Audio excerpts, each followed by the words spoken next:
Jean-François, nous allons parler un petit peu plus en français du côté de l'unité tactique, parce qu'on a passé un petit peu plus de temps avec Aaron en anglais, mais parle-nous un petit peu du genre de travail que tu fais avec l'unité tactique.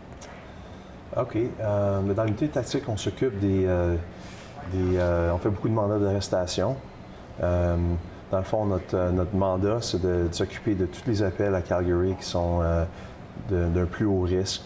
Alors, plus haut risque pour les policiers ou pour le public? Pour les deux, pour tout le monde, à haut risque. Alors, on s'occupe des appels s'il y a mention d'armes, d'armes à feu. Les appels, les cas d'homicide, les cas de gang de rue, les cas de... Tous les cas où c'est... des fois, ça peut brasser un petit peu plus. Là.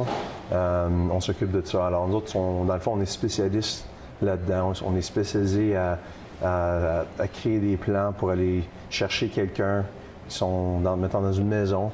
Ils ne veulent pas sortir ou ils ne veulent pas se faire arrêter par la police. Alors, notre spécialité, c'est de faire ça avec sécuritairement. Ça ressemble un peu au genre de travail que tu fais là, à l'émission, celle de Toronto, là, la canadienne, l'émission Flashpoint. Oui, c'est un petit peu, je veux dire. Un petit peu ça, si on décrit ça en gros là, pour les gens. Oui, exactement. Oui. Ils appellent ça le SWAT là, aux États-Unis. Alors, c'est ça qu'on fait. On s'occupe de tout ça. Aussi, moi, je suis tacticien d'explosifs. Alors, s'il y a des appels à la bombe, je vais aller voir qu'est-ce que ça a de l'air. Je vais prendre rayon X. Si mettons, c'est une vraie bombe, je vais m'occuper de ça. On a toutes sortes d'équipements, des robots, des costumes qu'on peut porter pour faire ça plus sécuritairement, dans le fond. OK. Ouais. Et puis, vous êtes combien dans l'unité? On est à peu près une trentaine avec les sergents. Je pense qu'on est 27 ou 28 constables. Puis on a 4 sergents. Et puis, ça fait une trentaine à peu près. Là. OK. Ouais. Et puis, juste, on l'a dit en anglais, mais juste pour le répéter pour ceux qui ont peut-être pas écouté en anglais, vous avez à peu près combien d'appels par année?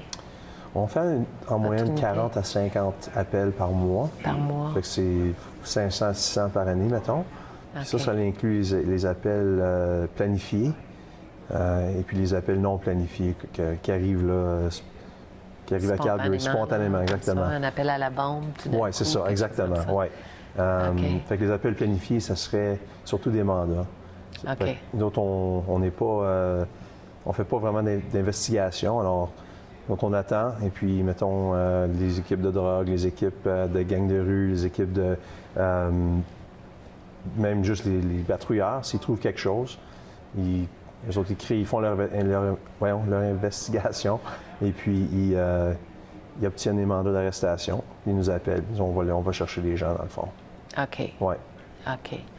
Et puis, vous avez beaucoup de formation, hein, cette unité-là? Oui, c'est vraiment un long processus pour entrer dans l'unité. La plupart des constables, on a au moins, là, je dirais, 5 à 10 ans d'expérience avant de même appliquer pour l'équipe tactique. Et puis, le processus d'application, on fait des tests physiques, on fait des tests psychologiques, des entrevues, ensuite, toutes sortes de tests initialement, juste pour pour se rentrer dans le premier groupe là, qui va être... le groupe de sélection, mettons. OK. Et puis si, mettons, ils cherchent deux officiers pour cette année-là, les deux chanceux, après ça, on va les entraîner pendant à peu près 5 à 6 mois, où la seule chose qu'ils font, c'est l'entraînement. Et puis après les 6 mois, ils font partie de l'unité, mais ils ont un autre 6 mois de probation où ils doivent faire je ne me rappelle plus, je pense peut-être 25 appels au risque, puis je pense une vingtaine de mandats. Et puis, quand on a fini ça, là, on est officiellement dans l'unité, puis la plupart des gens, on reste là 8 à 10 ans à peu près, là, parce que ça prend tellement... dur, hein? Oui, puis vraiment, ça prend du temps. Moi, je dirais que ça prend 3-4 ans avant d'être même bon. C'est bon à ce travail-là. Fait que c'est pas le genre d'unité où les gens ils rentrent pendant 2 ans puis repartent parce que ça prend tellement de temps, puis tellement d'efforts à entraîner quelqu'un que ça vaut pas la peine vraiment dans ce temps-là. Oui. Ouais. Oui. Et puis, vous faites aussi un genre de formation avec des hélicoptères? Oui, ça, on a des policiers qui travaillent sur les hélicoptères, sur Hawk, ça s'appelle. Ah, OK. On en a deux hélicoptères. Alors, ça, c'est pas mon domaine. Ils OK. font partie de notre unité ou notre section. OK. Et puis, mais eux autres, exactement, ils se promènent, puis ils cherchent les gens. Souvent, quand l'équipe canine ici, ils font une piste, puis ils cherchent quelqu'un qui se cache dans ils ont l'appui du Exactement. Ils appellent l'hélicoptère. L'hélicoptère, je veux dire, ils sont tellement hauts qu'ils peuvent ils voient les gens. Ils ont toutes sortes de lumières, de trucs pour trouver les gens aussi. Fait qu'ils on travaille tous ensemble dans le fond. T'sais. Ah, c'est bien. Et puis, j'ai oublié de demander à Aaron tout à l'heure en anglais, les chiens comme Ben, ils travaillent pendant combien d'années à peu près? Je pense que c'est 6 à 7 ans environ. 6 à 7 ans? Oui.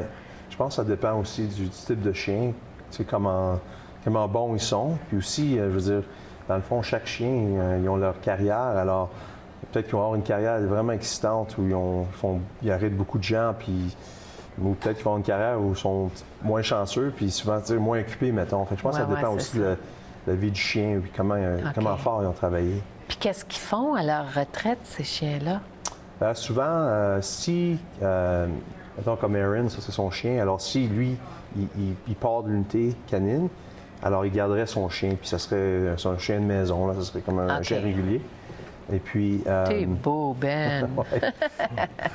Et puis si, mettons, Aaron ne part pas de l'unité, ça serait peut-être un autre constable, un patrouilleur qui dirait, moi, j'aimerais savoir un chien, je vais m'en occuper, tout ça. Fait que, dans le fond, on les garde, mais souvent c'est un autre policier qui le prend là, comme chien de maison, chien de famille.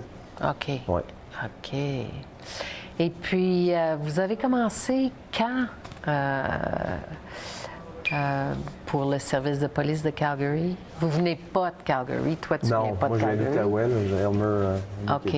Puis Aaron, you're from where? Are you? Calgary, yeah. Ah, OK. Et puis, vous avez décidé d'être policier. You decided to be policeman quand? Depuis toujours? Oui, pour moi, j'avais 8 ans, là, puis c'était un des pères qui était venu dans ma troupe de scouts, puis ils nous avaient parlé de la police, puis moi, j'étais mordu de ça depuis ce temps-là. Puis, quand je suis parti de l'Outaouais, il engageait à Calgary, puis j'étais bilingue, puis je suis venu ici, puis je tombe en amour avec la ville, puis les montagnes, puis les gens ici, puis j'ai décidé de rester. Alors, ça fait 14 ans maintenant que je travaille comme policier ici, ouais. OK. Et Aaron, ça fait 9 ans, je pense, que tu es avec... 9 years. Yeah, 9. 9 years. Ah, c'est bien. Et qu'est-ce que vous allez faire après? Y avez-vous pensé? Après quoi? Après mon équipe ou après la retraite ou quoi? Oui, après votre travail d'équipe, là, ou... Je sais pas. Je veux dire, notre retraite à Calgary, c'est à 25 ans. On peut rester plus longtemps, là, mais c'est 25 ans, on peut prendre notre retraite avec la pension. Et moi, ça fait 14 ans. 14 ans. Je suis pas pressé de partir. Je veux dire, je suis encore jeune. Je sais pas, je vais peut-être je vais travailler 30-35 ans comme policier. Il y a combien de policiers en tout là, dans la... je pense qu'on est à peu près 2300 maintenant. 2300? À peu près, là. Je ne suis pas exactement certain, là, parce qu'on grandit tellement vite, mais je dirais à peu près ça, peut-être 2200, 2300. Wow! Ouais. Et puis, est-ce que, parce que c'est un travail qui est toujours, 24 heures sur 24, 7 jours par semaine, est-ce qu'on a assez de policiers ici à Calgary, Oui, je pense que oui. Je veux dire, c'est tellement une bonne ville, puis c'est vraiment, dans le fond, c'est une ville très sécure. Et puis, je veux dire, on engage toujours. On engage présentement. Il y a des nouveaux policiers qui sont probablement en classe présentement. Ils vont graduer, je ne sais pas quand, mais je dirais dans les prochains 6 mois. Alors, c'est comme... on a tout le temps des gens qui... on a tout le temps besoin de plus, mais je ne sais pas c'est quoi le... Il y en a toujours qui prennent leur retraite aussi. Il y en a qui vont faire autre chose. C'est ça, exactement. Mais je sais qu'on est pas mal bon aussi pour engager les nombres qu'on a besoin. Puis, tu me disais plus tôt que vous êtes chanceux parce que votre équipement ici à Calgary, c'est top of the line equipment that you have here in Calgary. Hein? Oui, absolument. On est tellement, notre formation là, sont tellement bonnes. Je veux dire, sur l'équipe tactique, nous envoie tout partout en Amérique du Nord pour des entraînements avec d'autres corps policiers, avec l'armée. En tout cas, notre équipement, s'il y a quelque chose de neuf qui sort, ouais, exactement, on va l'évaluer. On n'achète pas tout, là, mais je veux dire, on va tout le temps évaluer si ça peut être plus sécure pour nous puis pour les gens autour. C'est prouvé que c'est un bon équipement. Hein. Souvent, on va l'acheter. Est-ce que vous êtes appelé à aller aider ailleurs au Canada, une autre ville ou oui, comme des événements comme les G8, les Olympiques. Okay. Alors, on a des gars qui sont partis à Toronto pour le G8, des gars qui sont partis, je dis les gars des filles aussi, là, les femmes aussi, sont partis et ont travaillé pour les Olympiques pendant un mois. Alors, on s'entraide beaucoup, là, les corps policiers. Surtout quand on a des spécialités, ça dépend qu'est-ce qu'ils recherchent. Hein? Mais souvent, il y a beaucoup d'entraide, je pense, entre les corps policiers au Canada. OK. Ouais. Puis, Aaron, I forgot to ask you that, but do you get to go and help out somewhere else outside of Calgary with your dog? You know, sometimes we have one of our profiles is cadaver work, which is location of human remains, and as well as explosives. We do get called out to help out our Edmonton counterparts, or we possibly will get called out to other provinces, maybe to help them with a particular file they need assistance with. So it does happen. I wouldn't say it happens very often, but yeah, it can happen for sure. Ah, OK, c'est bien. Et vos familles, qu'est-ce qu'ils pensent du genre de travail que vous faites? Est-ce qu'ils trouvent ça difficile? Est-ce que... Bien, je pense comme... Tu sais, la job, dans le fond, c'est... La chose la plus difficile, probablement, c'est les corps de travail. C'est de travailler de nuit, travailler de jour, travailler de fin de semaine, travailler à Noël des fois, ou les fêtes. Oui, c'est ça. Mais je pense, je veux dire... Est-ce que ça change beaucoup? Les corps? Les corps, oui. Oui, dépendant de quelle unité qu'on travaille. Si on change d'unité, souvent nos corps vont changer. Okay. Alors, il faut s'habituer à ça. Et puis, mais je pense avec la famille, je veux dire, s'habituer aussi. Si on n'est pas là à une fête, on va fêter le prochain soir ou en fin de semaine. Des fois, c'est plate, mais je veux dire, dans le fond, c'est le métier que j'ai choisi, alors ça vient avec la job. C'est ça. Et il y a beaucoup de métiers maintenant où c'est comme ça. Oui, exactement. Il y en a qui travaillent de nuit, il y en a qui travaillent de jour, les hôpitaux, tout ça, c'est comme ça. Ouais. Ça fait que... On se plaint pas de ça, on s'habitue, c'est tout. Ah, OK. Et puis, Jean-François, tu me disais que tu avais des enfants. Oui. Est-ce qu'il y en a de tes enfants qui pensent devenir policiers? Je sais pas. On va voir. J'espère. Ils n'en parlent pas encore? Non, des fois, mais tu sais, je sais pas. C'est pas tout le temps évident d'avoir un père policier, tu sais, quand tu as des jeunes enfants ou adolescents, là, tu sais, mais je sais pas, j'espère. Est-ce que les amis de tes enfants se sentent intimidés un petit peu quand ils vont chez toi? Peut-être des fois, mais je pense, une fois qu'ils me connaissent, tu sais, je veux dire, moi, quand je suis chez nous, je suis pas policier, là, tu sais, je suis leur père, alors, tu sais, on fait les deux rôles, puis je pense, une fois qu'ils s'habituent à voir que je suis une personne, puis c'est juste mon travail, ils oublient, dans le fond. Ouais. C'est ça. Ouais. C'est ça. Et